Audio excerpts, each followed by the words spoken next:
Hello everyone, welcome back to What the Horror. I hope you're all doing really well. If you're new here and you like movies and you like horror, then don't forget to click that subscribe button, as I am here for you with movie reviews, rankings, comparisons and deep dives. In today's episode, I have something a little bit different for you. As we are now in the month of December and officially on the countdown to Christmas, I thought I would share with you a list of the best horror movies to watch this winter and festive season. Hence the attire. This is my own Christmas jumper.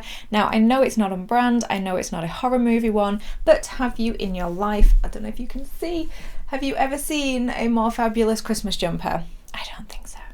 So some of the movies on this list are set on and around Christmas, some are set on New Year's Eve, and the rest of the movies, while not set at Christmas, their wintry and snowy setting makes them the perfect viewing for the winter months. For those watching this and not just listening on the podcast, I will include timestamp chapters, so if there is only a particular section of the list that you're interested in, then you can jump ahead to that section. So this episode is going to be much more relaxed. It is much more of a curated list rather than actual movie reviews. I will talk about each film on the list, but it'll be more about the film's synopsis rather than my own opinions and reviews on each of them. For one main reason, full disclosure, full honesty time, I haven't actually seen every movie on this list myself. Some of these I have taken from my own personal to watch list this December, and I thought if they're films that are on my to watch list that I'm interested in, then perhaps there would be films that you guys would be interested in watching as well. So I'm going to start with the movies that are actually set on and around Christmas. So first up we have Black Christmas, released in 1974, Black Xmas, released in 2006, and Black Christmas, released in 2019. As the festive season begins, a group of sorority girls begin to receive anonymous phone calls, and when one of their sisters goes missing and a local girl is killed, they begin to worry a serial killer is on the loose. So the original Black Christmas is considered a classic and is one of the original slasher movies, predating another holiday slasher, Halloween, by 4 years. Psycho and Peeping Tom are often considered the original slashers, but by Black Christmas and Texas Chainsaw Massacre, which was released the same year, we're starting to see more of the structure and tropes that we're used to identifying in slashers these days. However, on initial release it wasn't very well received, and it would take a few years before it would actually become a highly regarded horror movie. It has since had 2 remakes, Black Xmas in 2006 and Black Christmas in 2019. Now, I know that these remakes are not for everybody, and online they have very low ratings on Rotten Tomatoes and IMDb, but I have included them on this list because they may be films that you would enjoy, and I always do encourage people to respect people's opinions, take reviews on board, but the best thing to do is always to watch the film yourself and form your own opinions. I haven't seen the 2019 Black Christmas yet, so that is one that is on my personal to watch list, and I am actually considering doing an episode this December where I watch all 3 of the Black Christmases and compare them, but at this moment it will depend on scheduling, and I don't even know if you guys would be interested in that. If you are, let me know in the comments below. Next, we have Better Watch Out, released in 2016. Ashley travels to the suburban home of the Learners to babysit their 12-year-old son Luke during the holidays. She must soon defend herself and the young boy when unwelcome intruders announce their arrival. So this is one of those films I was talking about that I haven't actually watched yet. This is again on my December to watch list, and I'm really excited about this one. I have been wanting to watch this one for quite a while, but I wanted to save it and actually watch it in the month of December. I know this is one that is pretty highly regarded by people, and I think it's also one of those films where there's more to it than meets the eye initially. Next, we have Krampus, released in 2015. Frustrated by the constant quarrel between the members of his dysfunctional family, Max loses interest to celebrate Christmas, awakening Krampus, a demon who will punish his entire family. This is hands down one of my favourite movies to watch at Christmas, and I only discovered it for the first time last Christmas, and it became an instant favourite and an instant rewatch every year. I cannot wait to watch it this December. It is created by Mike Flanagan, who gave us another holiday horror, Trick or Treat, and I love the musical score in the film, and I love how it delves into the legend of the Krampus, which is something that I knew nothing about outside of the one episode of the British comedy Inside Number 9. Now, if I'm honest, This is a very mild horror, and I think that is what makes it so good. It's accessible to so many people. It's a perfect watch if you don't normally watch horror. It's also really good if you're introducing your older children to horror, or if you yourself want an entry-level Christmas horror movie. Then we have The Conjuring 2, released in 2016. Peggy, a single mother of 4 children living in London in the 1970s, seeks the help of occult investigators Ed and Lorraine Warren when she and her children witness strange paranormal events in their house. So maybe you're surprised to see The Conjuring 2 on the list, maybe you're not. I myself, when I rewatched The Conjuring 2 earlier this year in preparation for The Conjuring 3, The Devil Made Me Do It, I completely forgot that this is set at Christmas, that this is actually a Christmas movie, and its director James Wan agrees. He's very pro it being considered a Christmas movie. I personally think that The Conjuring 2, along with the first one, are the strongest movies in the franchise. I think that they have really good portrayals of Ed and Lorraine, the fictitious versions of them. I don't really know much about the real Ed and Lorraine Warren. I love the villains, the bad guys in it, the nun and the crooked man. This was before the nun was overdone, and this is pre us having the crooked man film where that will become overdone. I think they're genuinely creepy in this film, and I love the setting of them being in London in the 70s and how the film perfectly encapsulates that freezing cold winter in Britain that you could only experience pre-central heating and double glazing. It brought back lots of childhood memories of cold winters. It also has the fabulous scene where Ed sits down and serenades the mother and the children, an Elvis Presley song on the guitar, the best Elvis Presley song I might add as well. Next we have Gremlins, released in 1984. Billy's father is looking for a special gift for his son and finds one at a store in Chinatown. The shopkeeper reluctantly sells the item with 3 very specific instructions. However, when Billy doesn't follow them, it unleashes a gang of gremlins who cause havoc on Christmas Eve. Again, this is a really good entry-level horror movie. It's definitely one of those films that sits on the fence between being a horror and not. It is definitely a creature feature, and it is definitely a Christmas movie and a fun one to watch either on your own or with your family if you have older children.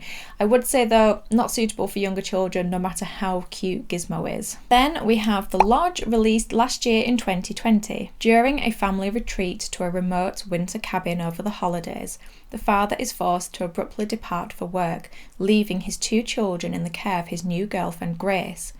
Isolated and alone, a blizzard traps them inside the lodge as terrifying events summon spectres from Grace's dark past. So while this film is a horror movie, it is also a psychological thriller, and while it doesn't have very many outright scary moments, it is very heavy emotionally, and it deals with some horrifying concepts and ideas. It does have Christmas sprinkled throughout it, but it's more heavy on the snow and wintry setting rather than the Christmas setting. And I would also say about this film, there should be some trigger warnings with it. I won't discuss them here, but I will include them in the description box below if you're interested. And finally, for the movies set on and around Christmas, we have A Christmas Carol, released in 1951. On Christmas Eve, Ebenezer Scrooge is haunted by the ghost of his late business partner Jacob Marley and told he will be visited by 3 ghosts. The ghosts of the past, present and future take Scrooge on a tour showing him key events from his life and where he will end up. Is it too late for Scrooge to learn the error of his ways and change? Okay, anyone who says A Christmas Carol is not a horror movie is, well, wrong. A Christmas Carol has to be one of the oldest and most well-known ghost stories of all time, and it deals with the horrors of mistakes, missed chances, lost time, and what we leave behind when we're gone. And surely the image of the ghost of Christmas future is horrifying. That thing haunted my dreams as a child, and plus it has literal ghosts in it. It is a classic written by Charles Dickens, and over the years has had many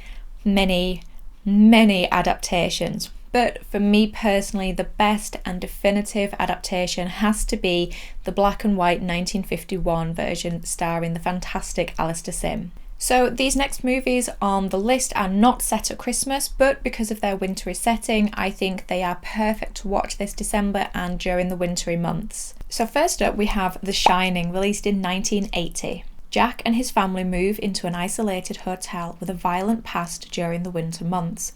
While dealing with living in isolation, Jack's son Danny is plagued by psychic visions and Jack begins to lose his grip on reality and his sanity. The Shining is one of my favourite horror movies of all time, and even though Stephen King himself hates the movie adaptation, it is considered a classic masterpiece by a lot of people. Myself included. Sorry, Steve. The second half of the movie takes place against a backdrop of snow and snowy mountains, and the Torrance's isolation in the Overlook Hotel, it obviously adds an element of horror, but for me, in an odd way, it also adds a cosy element. I don't know what that really says about me. I will say that the book is also a fantastic read and would highly recommend that, but it does have quite dense subject matter, so it can feel like quite a slog to get through.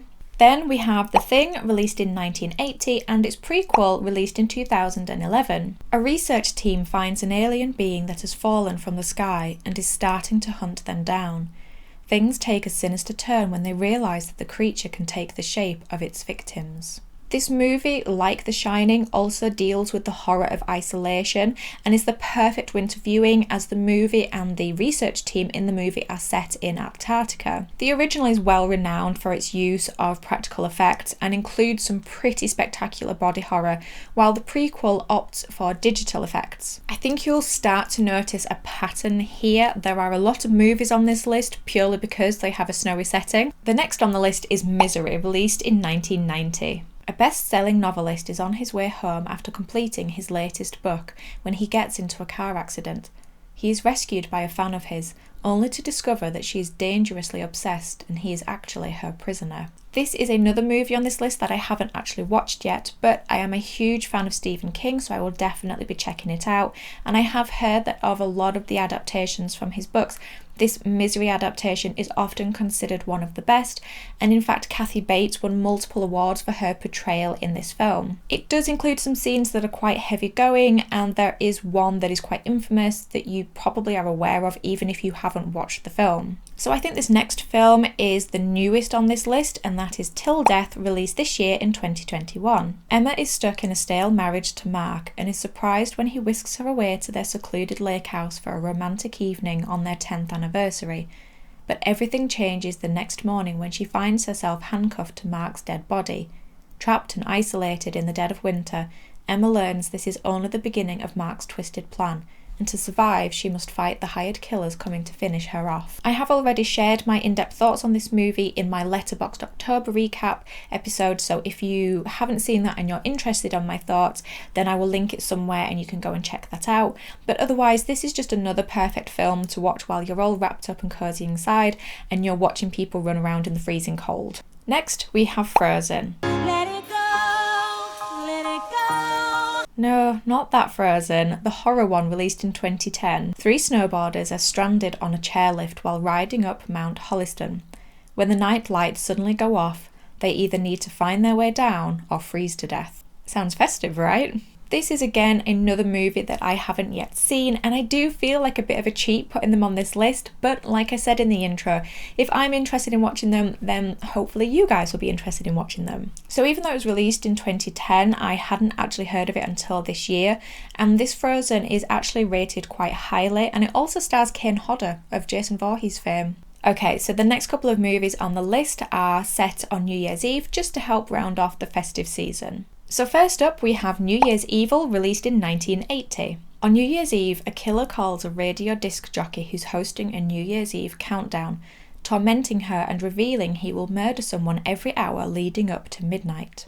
So this again is another movie I haven't yet seen and is on my to watch list this festive season. It is just a basic low budget 80s slasher movie, and online it doesn't have very high ratings. However, holiday horror movies are few and far between, and like I said earlier, I'm going to watch it and make up my own opinions. And finally, for New Year's Eve movies and movies on this list, we have Terror Train, again released in 1980. 3 years after a prank went terribly awry, the 6 college students responsible are targeted by a masked killer at a New Year's Eve party aboard a moving train. So I wish I was ending on a better film for you guys on this list, because in all honesty I wasn't the biggest fan of this when I watched it, But like I said earlier, we don't have many holiday horrors. You know, we have slim pickings. So I want to give them all a fair try. And don't get me wrong, I didn't hate it. It was just a basic slasher. There was nothing in it that stood out to me as groundbreaking or exceptional, but I didn't hate it. And I do quite like movies set on trains, like Murder on the Orient Express or Some Like It Hot. And it does have Jamie Lee Curtis in it, coming off the back of The Fog and Prom Night. Okay, so there you have it, my curated list of the best horror movies to watch this winter and festive season. I hope you found some ideas within it. If you have any suggestions or think there are any movies I missed off the list, then please let me know. I am always on the lookout for more suggestions. But in the meantime, thank you as always for stopping by and listening to this horror fan's thoughts and opinions. I appreciate each and every one of you. Take care of yourselves, and I will talk to you in the next episode. Bye guys.